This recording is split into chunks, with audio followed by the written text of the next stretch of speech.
this invitation for us to be part of this wonderful new beginning, a new chapter in Kohima and in our Nagaland history. I must confess, I'm not an avid reader, but I love the company of avid readers. And that's why I didn't think twice to be with you.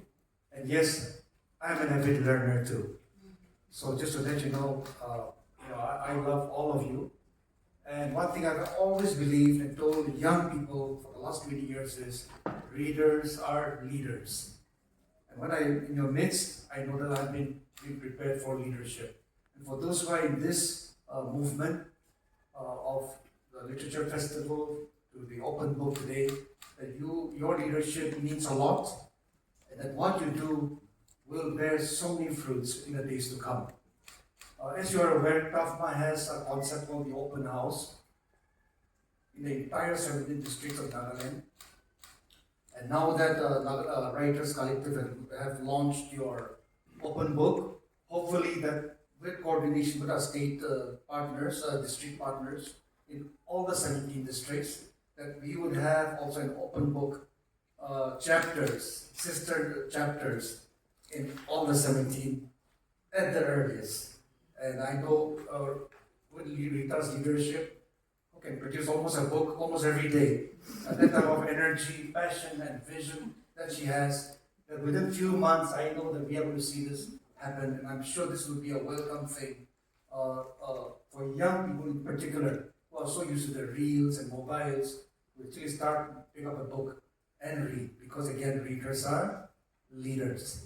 While I don't read too much, I love books, and I've made it a habit for the last 10, 20 years now to pick up a book at almost every airport I stop or transiting.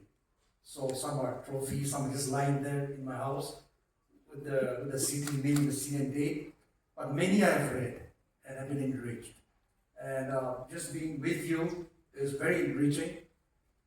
I'm just so glad that I'm going to be also listening to Avinuo and Theja, celebrated writers, as Rita rightly pointed out. So I will, again, as an avid learner, I will learn from you today. I want to thank each and every one of you for coming. This is so important. Sometimes size doesn't matter. All movement doesn't start with big numbers. In fact, they say the French Revolution was born in a little cafe. I don't know whether that's true, but that's the narrative that's been told to us. And this movement, this gathering today, this 20, maybe a few of us in that number, has the potential, this seed can grow into something absolutely brilliant and big. Therefore, I want to encourage all of you. The dream has begun, and we will ensure as TaFMA, together we'll hold hands to ensure that this is growing and impacting the lives of young people in Kohima and to the furthest parts of Nagaland. That's the dream.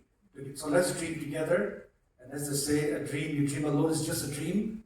A dream that we dream together becomes reality.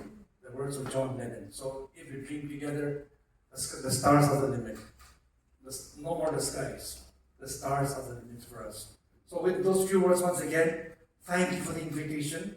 Have a wonderful day, and God bless you. Thank you. She's dabbled across a few genres. She's written non-fiction through her research in folklore and oral tradition.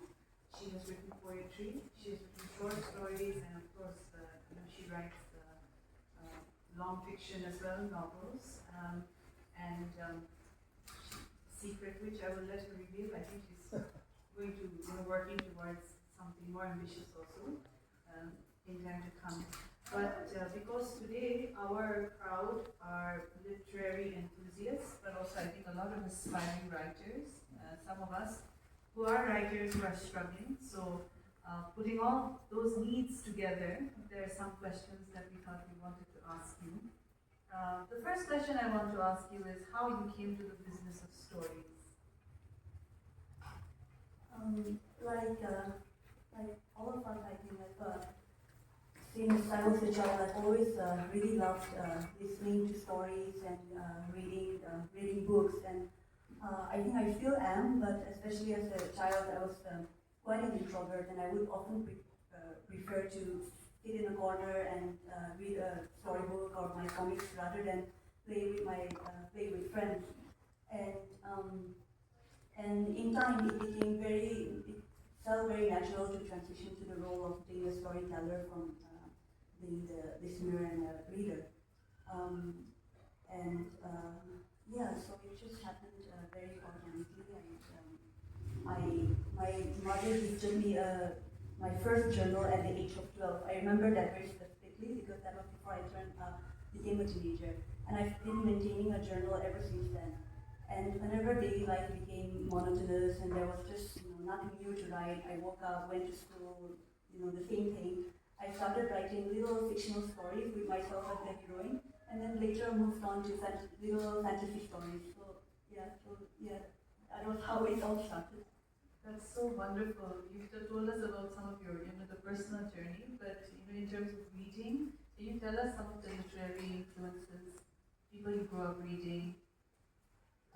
As a child, I had a membership to our state library, and they had some wonderful children's books, but it was all very Eurocentric, so I was reading children's stories. Now I feel that children are that way so much, so fortunate that there's a lot of, including you and Vita as well and others, there are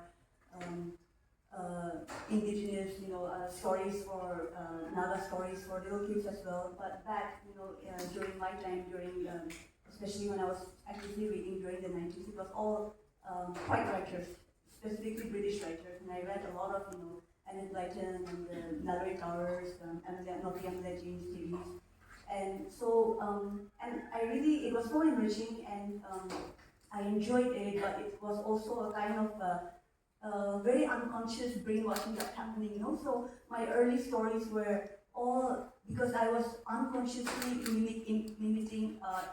imitating the stories I'm reading. So my early stories, all the characters, the girls especially, they had blue eyes and blonde hair, and they would be eating apple pies or burgers, and even writing about, the landscape. I remember drawing the daffodil, that really sort of retelling someone else's story. So early influences, and the literary influences that influenced me, which initiated a process of unlearning and relearning, as cliche as it sounds, happens later on in college, and reading Raja Rao's Kanthapura, especially the preface to Kanthapura, was a real education towards the appropriation of the English language, and then the works of Toni Morrison, Chinua Achebe, Premchand, Jeanette Winterson, those were my